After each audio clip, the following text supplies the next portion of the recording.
How does the most advanced military machine on Earth get destroyed by an army that didn't even have shoes? Seriously, look at the stats. On one side, you have the Sassanian Cataphracts. These guys were the original tanks. I'm not talking about medieval knights. I'm talking about something way scarier. They had scale armor covering every inch of their bodies, metal masks that hid their faces, and even their horses were covered in iron. They were invincible. Then, on the other side, you have the Rashidun Cavalry, lightly armed, riding fast horses or camels, wearing cloth robes. On paper, the Persians should have crushed them. It should have been a slaughter. A heavy cavalry charge usually ends the battle before it even starts. But in just a few years, that invincible empire vanished. It didn't just lose a battle, it was wiped off the map.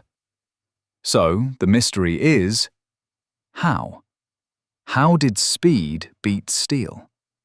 You might think it was just luck, or maybe sheer numbers, but that's what history books get wrong. The reality is actually terrifying. It wasn't about who had the better sword. It was a simple matter of physics that the Persians completely ignored until it was too late. To understand this, you have to imagine you were a Sassanian commander. You are sitting on a horse that is carrying about 200 pounds of iron. You are wearing a solid metal mask called a grivpanvar. You look like a demon. It's designed to terrify people, and it works. When you charge, the ground shakes. But there's a catch. You are fighting in the middle of the desert, in the summer. Think about that for a second. You are basically inside a portable oven. The Rashidun commanders knew this. They knew they couldn't fight you head-on. If they stood in a line and fought like Romans, they would die. So they didn't. Instead, they turned the Cataphracts' greatest strength into a death sentence. The Arabs used a tactic that was incredibly frustrating. They would ride up, shoot arrows, and then run away. They refused to engage. The heavy Persian horsemen would try to chase them, but you can't chase a light horse while wearing an anvil. And this brings us to the most brutal part of the mystery: the heat. We have records describing Persian soldiers literally collapsing and dying from heat stroke before a sword even touched them. Their armor, the thing meant to save their lives, was cooking them alive. The Rashidun troops, in their light robes, were perfectly adapted to the environment. They just had to wait for the tanks to run out of gas.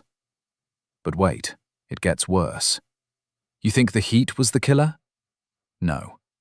The Persians did something to themselves that sealed their fate. Have you heard of the Battle of Chains? This is where the mystery really gets dark.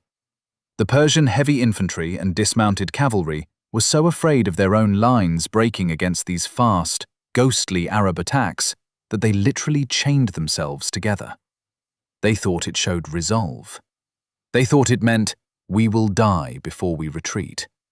But when one man fell, he dragged the rest down with him. It was a disaster. The Rashidun cavalry exploited this ruthlessly. They targeted the weak points, and because the Persians were physically linked or just too heavy to maneuver, they couldn't react. The Invincible formation became a slaughterhouse. The investigation into this collapse reveals something fascinating about warfare. The Sassanians were fighting the last war. They were built to fight the Romans: heavy infantry, set battles, predictable tactics. They had perfected the art of the heavy smash. But the Rashidun brought a chaos they couldn't process. They used the dust storms to hide their movements. They attacked at night when the Persians were exhausted from carrying their armor all day. They targeted the horses' legs because they knew the riders were helpless once they hit the ground. It's a classic case of being too big to fail.